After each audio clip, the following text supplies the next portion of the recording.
podcast Só Podia Ser Mulher. Estamos aqui para falar da força, da energia, do empreendedorismo da mulher negra.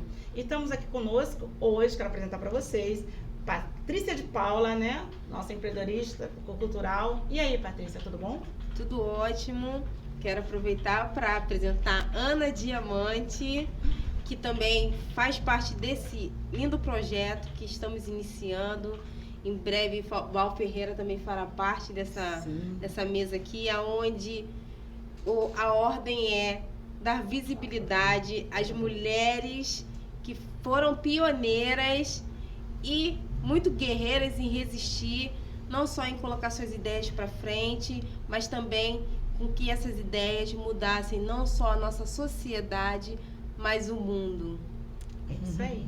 E do outro lado com a gente está a nossa querida, a nossa atriz, né? Lilian Mendonça. Fala um pouco com a gente, Lilian. Olha, é um prazer estar participando desse programa. Primeiro com essas mulheres incríveis que estão aqui à minha frente, que têm histórias maravilhosas, porque elas movimentam a cultura, né, da nossa Baixada, do nosso Rio de Janeiro. E está aqui tendo a oportunidade de falar sobre as mulheres negras que fizeram importância na história do nosso Brasil e do mundo, né? Inclusive, reflete nas nossas histórias, na nossa vida, porque se não fosse a luta das mulheres negras no passado, nós hoje não estaríamos conquistando espaços que estamos conquistando hoje. Verdade. Vou apresentar para vocês melhor o podcast Só Podia Ser Mulher. É uma iniciativa das mulheres produtoras da TV, do canal CNB Web, a nossa TV que está situada aqui no anexo do Heliópolis e está fazendo uma programação nova, voltada para a cultura, para a arte. E esse podcast, ele vai trazer as demandas femininas, vamos conversar com mulheres, vamos falar sobre tudo isso que a Patrícia já falou agora e muito mais. Então fique à vontade, curta sempre e nos siga na nossa TV. Só para acrescentar que esse programa é uma edição especial, que nós teremos vários episódios com diversos temas, focados sempre no público feminino. Esse, em especial, sobre as mulheres negras, em homenagem a Teresa de Benguela. E por falar nisso, Patrícia, eu acho que a Lília vai trazer um texto sobre a Teresa, né? Fala um pouco dessa mulher guerreira, desse exemplo pra gente. Teresa de Benguela, ela teve uma importância muito grande, porque Teresa de Benguela foi uma das líderes do Quilombo do Piolho, que foi no século XVIII, né, na região do Mato Grosso. Normalmente a gente, quando vai estudar na escola, né, a gente, quando chega nessa parte dos quilombos, a gente só escuta falar de Zumbi. Nós tivemos quilombos em todo o Brasil, e Teresa de Benguela foi uma mulher com uma força tão grande, porque após a morte do marido dela, ela liderou o quilombo durante 20 anos com uma gestão de impressionar, administrativa, com sistema político, com sistema econômico, e esse quilombo foi muito falado pela sua força, pela união da comunidade. Então ela foi uma líder muito importante, por isso que ela é a representante desse dia 25, né, de julho, como a representante das mulheres negras latino-caribenhas, pela luta, pela força. E como eu disse, reflete na nossa vida de hoje, porque as mulheres brasileiras e as mulheres negras, né, eu acredito que em todo o mundo tem uma essência de lutar sempre, de resistir sempre, porque as mulheres, elas enfrentam não só o fato do machismo, né? As mulheres negras enfrentam o fato do racismo, da diminuição, da paralisação, do que você não pode. Então a gente tem que estar sempre resistindo, lutando para a gente conquistar.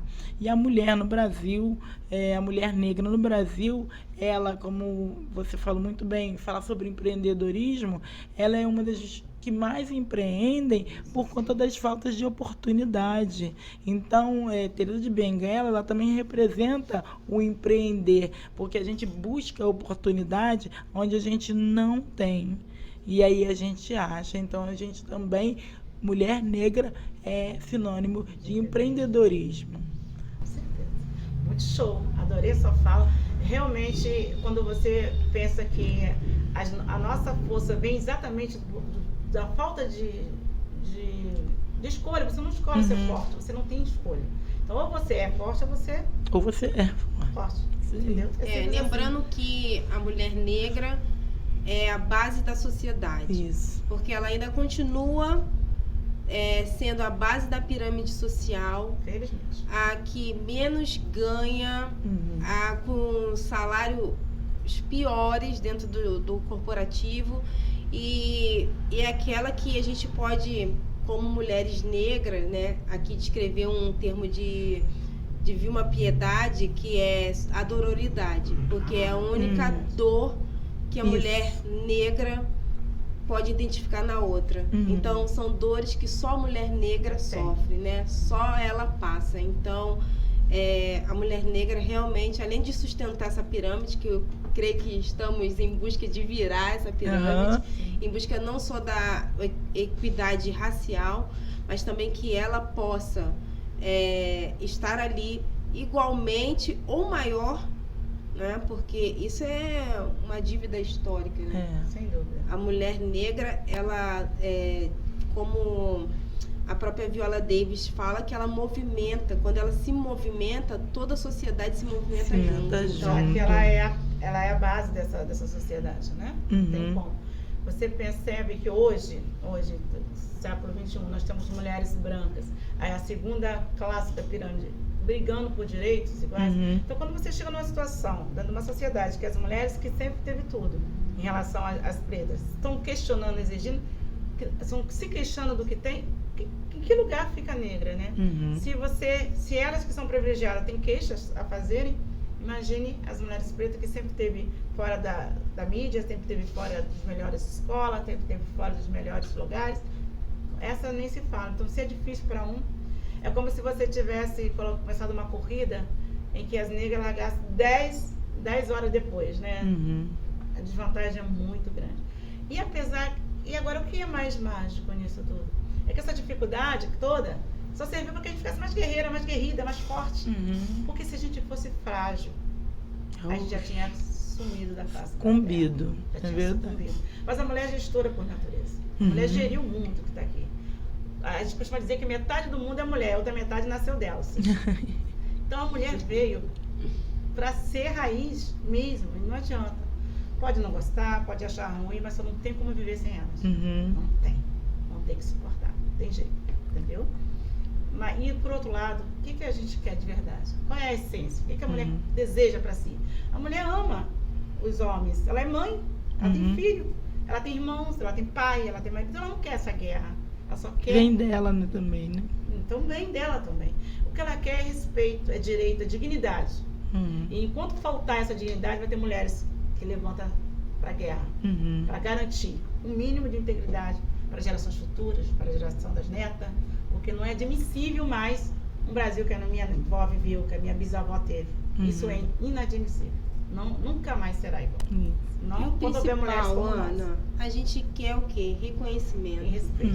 E por isso, exatamente hoje, a gente está fazendo esse especial para dar visibilidade e o devido reconhecimento para aquelas que foram essenciais para que essa luta, que creio que só está iniciando, para que a gente pudesse chegar aqui mais ou menos uma coisa mais suave, né? Não tão suave, mas com algo que já foi, que custou vidas, muitas vidas, custou muito suor. Ainda estão custando. E que, infelizmente, essas pessoas foram escritas pelas histórias, né? Ou como coadjuvantes, ou simplesmente sumiram com o nome delas na história, daquilo que é devido. Então, esse episódio é exatamente para a gente dar visibilidade para todas. Eu vou falar Algumas aqui eu vou falar intercalado nos temas, e Ana irá falar sobre, aqui ela também trouxe hoje aqui pra gente pro podcast. Eu vou falar algumas aqui que eu separei, que é importante a gente deixar registrado, porque esse material aqui também é de resistência. Uhum. Então ficará para todo sempre, se Deus quiser, e nossas meninas negras usarão isso como referência. Como referência, e até para se impulsionar na vida, porque não só referência, mas a vontade de fazer também o mesmo ou maior do que aquilo. Isso a mulher negra sempre tem, nunca se deixou abater. E o nosso sobrenome acho que é Luta, né? Luta é o nosso símbolo ali, ó, de luta. Na nossa logo ali, olha, a mão estendida. Da nossa neta será Vitória. Isso. Então, na educação, ciência e tecnologia, eu separei aqui 3 mulheres que foram muito importantes. Uma foi até retratada no filme, né? Agora, sei lá, quantos anos depois, né? E ela participou de um processo muito importante para a humanidade, foi a chegada do homem à Lua. Só isso. Só isso. Mas se não fosse o cinema hoje Nós não saberíamos. e a nossa militância, esse nome seria esquecido para todo sempre. E aí, Katharine Johnson, né? Ela faleceu em 2020. Ela é de 1918. Ela era matemática da própria NASA, e ela fez cálculos cruciais para a missão do Apollo 11. Então, ela não só ganhou um destaque agora bem tardio, que eu creio que foi próximo ali da morte dela, né? Esse filme foi lançado, que é o Estrela Além do Tempo. Sim, ela é uma equipe de mulheres lá que fizeram e aconteceram. Apesar de passar por toda aquela segregação naquela época, que elas não tinham nem banheiro únicos para usar, tinham que beber em outros bebedouros que não pessoas brancas. Então, e mesmo assim conseguiram participar de uma forma estrondosa em algo que foi muito importante para a humanidade. Alice Augusta Ball, de 1892 a 1900, ela faleceu em 1916, a primeira química negra dos Estados Unidos a desenvolver um tratamento eficaz, isso em 1916, contra a hanseníase. Foi outro dia, gente. A história isso foi ontem. E quem ouviu falar sobre essa mulher? Ninguém. Mary Jackson, 1921, faleceu em 2005. Ela foi a primeira engenheira negra da NASA. Então, quer dizer, a NASA existe quantos anos? E somente quando essa mulher foi permitida estar, né? Então, nesses ambientes que praticamente foram dominados por brancos, por anos e anos. Agora, a Ana trouxe, claro que a área da Ana, como a poetisa, escritora, trouxe na área da literatura. Lilian, né? E Lilian também.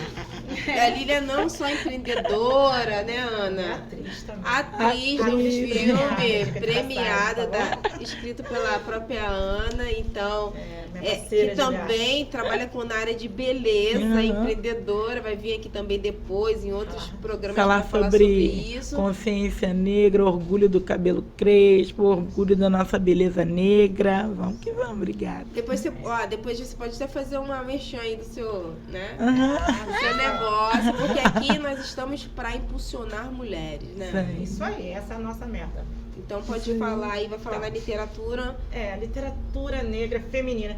Eu participei outro dia já de uma palestra, de uma roda de conversa, e descobriram que nomes de mulheres importantes da literatura, né, nacional, importantíssimo. A gente conhecia o nome, mas não conhecia o rosto. Fotografia não era muito comum no século retrasado. E descobriram que nomes de mulheres maravilhosas, escritoras que a gente admira, eram negras. Só não sabíamos desse detalhe, Exatamente. que elas eram negras. Que eram negras. E que diferença faz pra gente saber disso, né, Lilian? Faz. Porque se você está na escola estudando, está tendo aula, está tendo apresentada a você literatura do seu país, e você vê na contracapa rostos iguais os seus, pele da cor, você começa a acreditar que você pode, começa a achar que é capaz. Mas a nossa literatura a gente só viu rostos brancos, né, nomes portugueses, e a gente não se identificava, isso não é pra mim. Eu lembro que quando eu pensava em escrever, né, eu sonho com literatura desde criança, pra mim falar, nossa, é como ir à lua a pé, eu lançar um livro meu, né, porque era uma dificuldade muito grande. Mas eu quero falar primeiro de Carolina Maria de Jesus, né, a nossa referência maior, eu diria. Porque, gente, é muito surpreendente. Eu só acredito que isso parece coisa de filme, né? Coincidencialmente. Foi um filme. Foi um filme. Uma pessoa tão humilde, né? que vive colhendo latas nas ruas, mora num barraco de papelão na favela. Essa mulher é best-seller do nosso país. E sofre quem não gosta, por favor, pode sofrer. Porque ela é best-seller, sim. É a única escritora que tem a sua obra traduzida em 19 idiomas diferentes, a Europa inteira. Conhece Estuda, trabalha Carolina Maria de Jesus.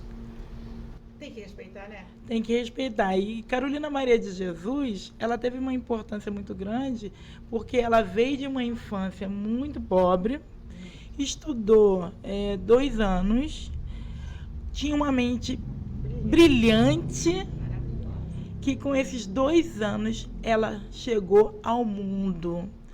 Isso é mostrar que, por mais que ela não pudesse ter continuado a ter acesso à educação por conta dos espaços que não eram abertos para os negros naquela época, ela passou por diversos tipos de problemas, como ir trabalhar em outro estado, ter morado na rua, ter morado numa comunidade, feito a casa com a própria mão, ter tido os filhos numa situação de catadora, lutando para buscar sobrevivência, para comer. Ela nunca deixou de escrever, ela nunca deixou de alimentar o seu sonho, e ela é hoje referência para a Europa inteira e para nós aqui do Brasil, como mulheres. Ver uma da sua fala, que eu quero dizer, me fez lembrar a minha infância, que foi o quê? Nos livros de história, quando a gente estudava sobre as histórias dos negros, a gente via a situação dos escravizados. Era sempre um tema pequeno, e aquilo ali era um peso, porque era como se todo mundo olhasse como que a nossa história fosse pequena. Quando se contava a história da descoberta, se mostravam muitas histórias brancas e brancas e brancas e brancas e brancas, conquistas brancas e brancas e brancas. Quando abordava do negro, abordava no escravizado. E aí, quando falava de uma conquista, era o zumbi, e não se falava mais nada, porque realmente eles não mostravam rostos negros, né? Inclusive, quem fundou a Academia Brasileira de Letras é um escritor negro, né? E a gente vê a disparidade da demora de nós selecionarmos escritores negros na Academia Brasileira de Letras. E esse ano, depois de 128 anos. 128 anos de existência, nós temos a primeira mulher negra. Primeira escritora negra. A primeira escritora negra. Ana Maria Gonçalves. Então, também é uma história de luta à escrita, que começou lá. A gente tem como registro a primeira romancista, Maria Firmina dos Reis, né? No século XIX.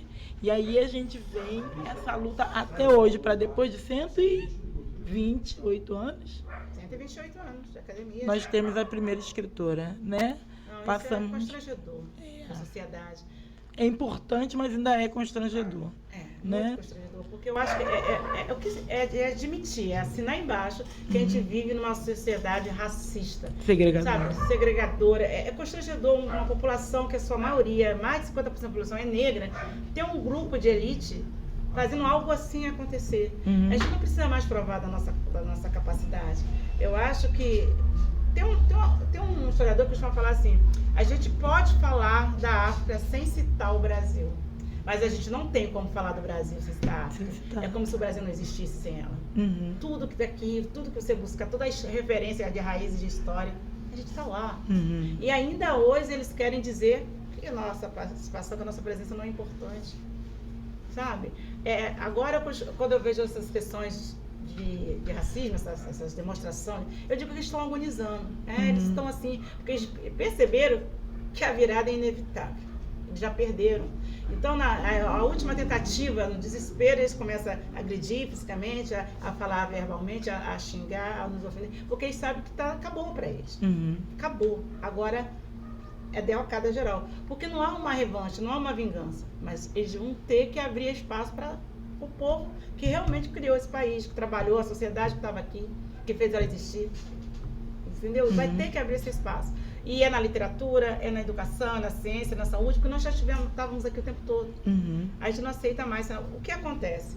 O ser humano, ele é acorrentado, ele é escravizado através do medo, pelo psicólogo. Psicológico. É por medo que muitas mulheres hoje ainda têm de marido opressor, o marido agressor. E foi por medo que os senhores brancos, na época da escravização, prendia. Você imagina uma fazenda que tem uma família de brancos, vamos supor que tenha 5, 6 pessoas na casa grande e 50, 60 escravos na senzala. Por que 60 escravos não dava conta de meia dúzia de brancos e ganhava liberdade? É porque eles estavam acorrentados pelo medo. O medo da única coisa que eles tinham, que era a vida, né? A vida. E assim, não sabia o que vai ser. Se eu fugir, eu vou encontrar o quê? Um leão, uma onça? Não sei não sei para onde, eu não conheço o território. Então ficar era uma forma de preservação da própria vida. Esse medo existe até hoje. Até hoje cultiva-se amedrontar, convencer o negro do que ele é menor, do que ele é inferior, para eles poderem crescer sobre isso. Só que está acabando. O negro está estudando, o negro está lendo, o negro está crescendo. E aí, esse poder que ele tem, esse poder psicológico de domínio, está acabando, está zerando. Mas eu gostaria também de dizer uma coisa que é até dolorosa, que é uma coisa que você falou sobre dores. Além do medo que aprisionava ali, havia também as dores. Quais dores? O negro, ele fugia também. Ele ia para os quilombos, tanto que nós tivemos milhares de quilombos. E a dor é que passaram 400 anos trazendo negros escravizados no Brasil. Por que continuou o comércio até 1800, né, em 88? Porque os negros fugiam, sim. Só não conseguiam fugir a nado para o outro continente, mas eles fugiam, iam para os quilombos, criaram uma resistência e davam um prejuízo que eles tinham que trazer, e cada vez mais trazer. Então eles matavam, eles escravizavam, açoitavam, mas o negro resistia e fugia assim à luta, porque era a dor que movia ele. O medo aprisionava, mas a dor de continuar ali fazia com que ele buscasse força para fugir e lutar. Até a morte parecia melhor, né? A morte parecia melhor do que se manteria. E quando a gente fala em morte, ligado a esse tema, tem ali a pequena África, ali, né, no Quilombo, no Balongo, né? Que era onde chegavam os navios depois, com o fim da abolição, continuaram chegando, né, clandestinamente. E você, qualquer metro quadrado que você cavar naquele chão, você vai encontrar ossos humanos, né? Porque ali era um grande cemitério. Todos os escravos chegavam já mortos, porque eles vinham de forma empilhado com pallet no fundo do tumbeiro, e muitos deles chegavam mortos, e eles só jogavam numa vala e jogavam areia por cima. Então, o de respeito, né? E tudo isso, agora você para e pensa, nós tivemos uma sociedade dita, né, civilizada, educada. Como é que alguém podia admitir tratar seres humanos dessa forma?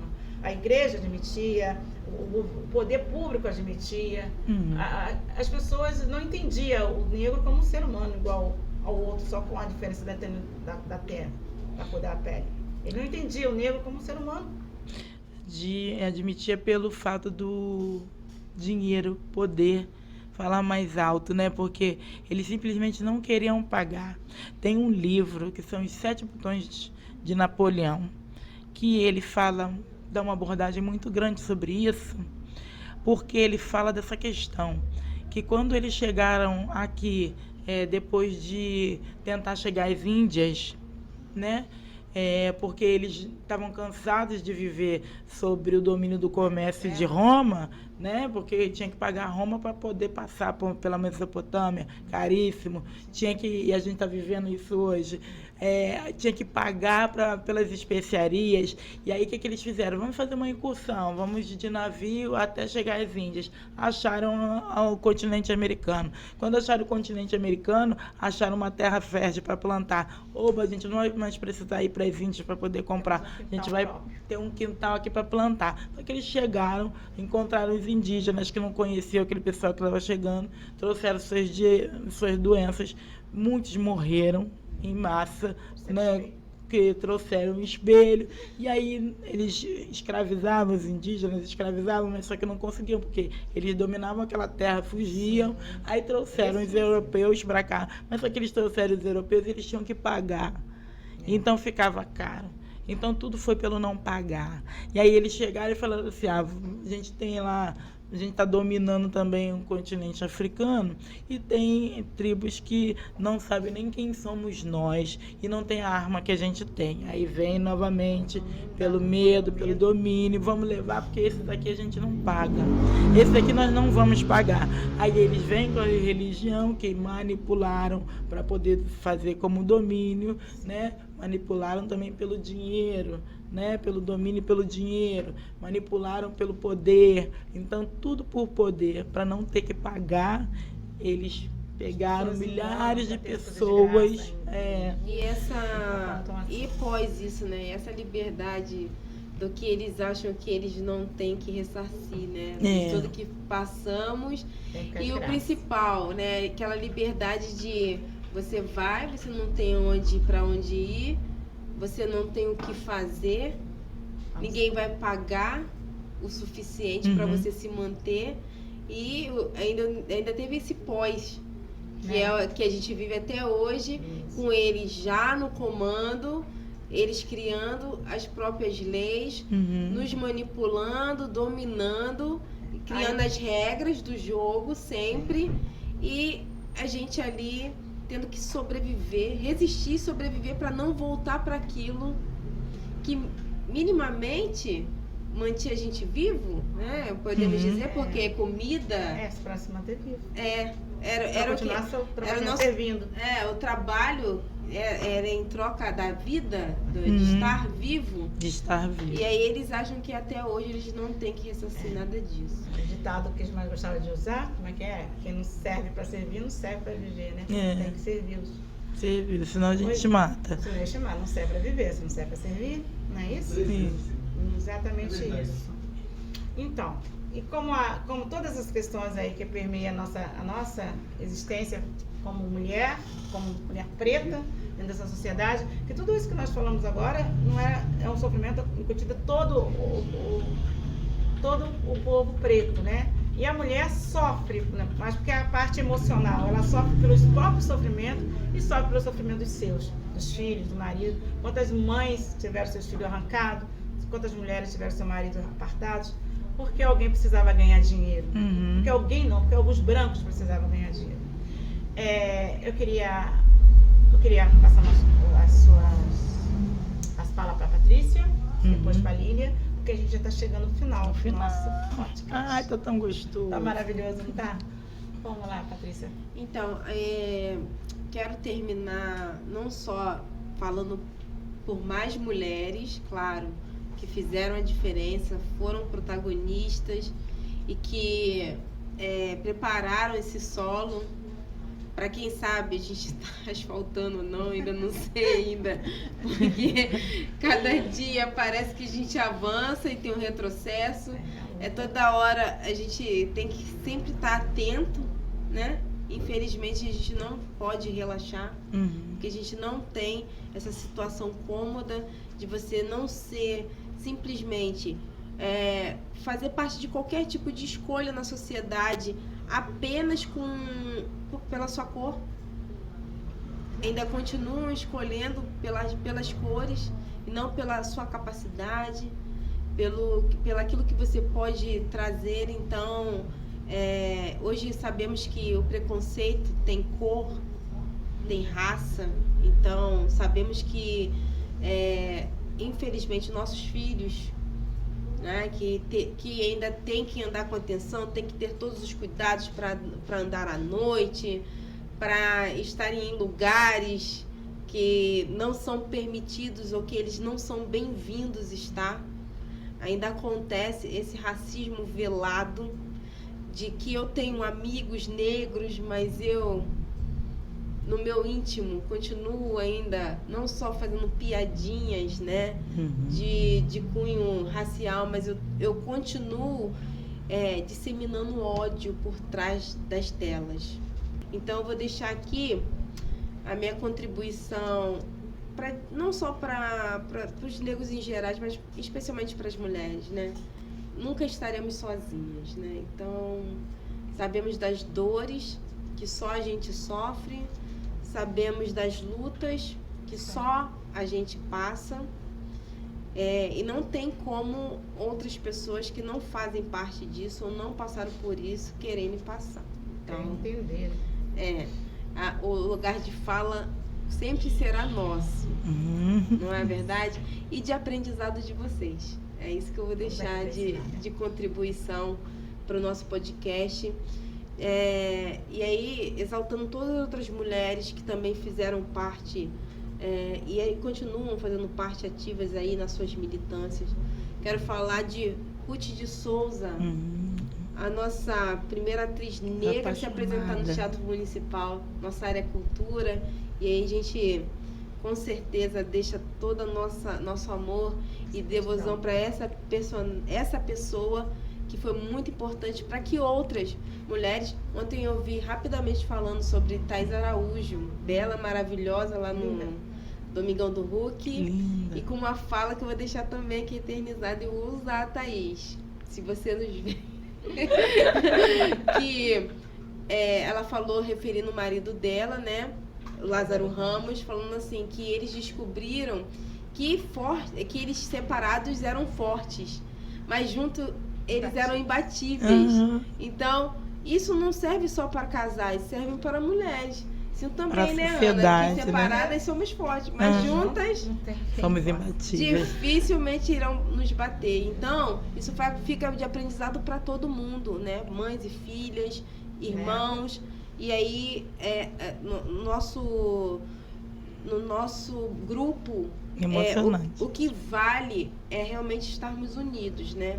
Em prol de uma causa, porque todo mundo acaba ganhando no final, gente. Então, agora eu vou passar a palavra, as conclusões finais, para Lília Mendonça.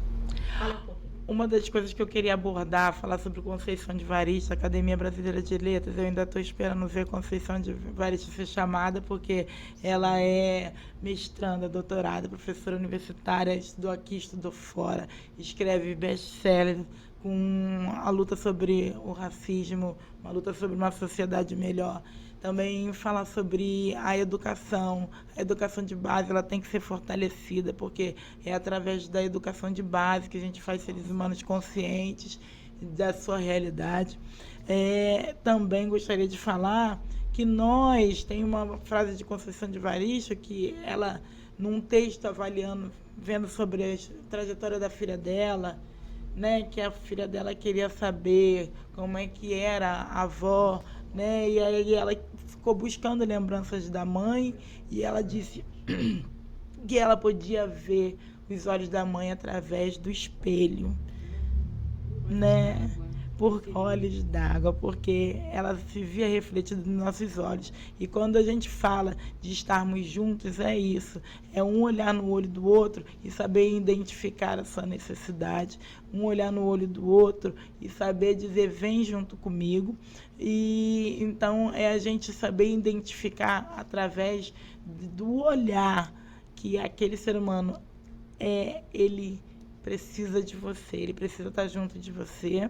Então, assim a gente acaba com as disparidades, com os preconceitos, com as diferenças, né? Mas ainda é uma luta grande na história, porque hoje a gente está conseguindo espaço através das redes sociais, espaço que a gente não tinha quando era mídia, porque era muito seletivo, mas as redes sociais abriram um campo muito grande. Tem muita coisa boa, muita coisa ruim, mas a coisa melhor de todas é que a gente tem voz e tem espaço de fala. Então, uma das coisas que eu quero dizer, em cima do que você disse sobre as diferenças, né, do tratar ainda hoje, a gente teve 2 episódios agora, como que é uma abordagem policial, né? Teve a menina branca, cleptomaníaca, ela quando rica não é chamada de ladra, ela é cleptomaníaca, né? Ela teve direito de sair de mãozinha dada com o policial e uma bolsa na cabeça para não identificar quem era a cleptomaníaca.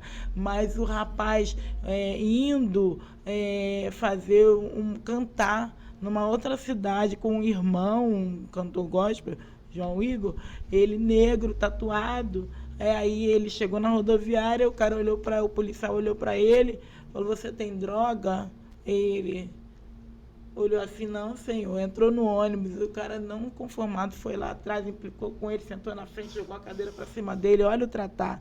Aí virou assim: não, você tem droga. Aí ele falou: você tá na paz? Aí ele falou: não, tô loucão aqui, você tem droga. O cara olhou para ele, viu um homem negro tatuado e ele olhou para ele e falou: é bandido? Tem droga? Tá drogado? Deu um tiro nele.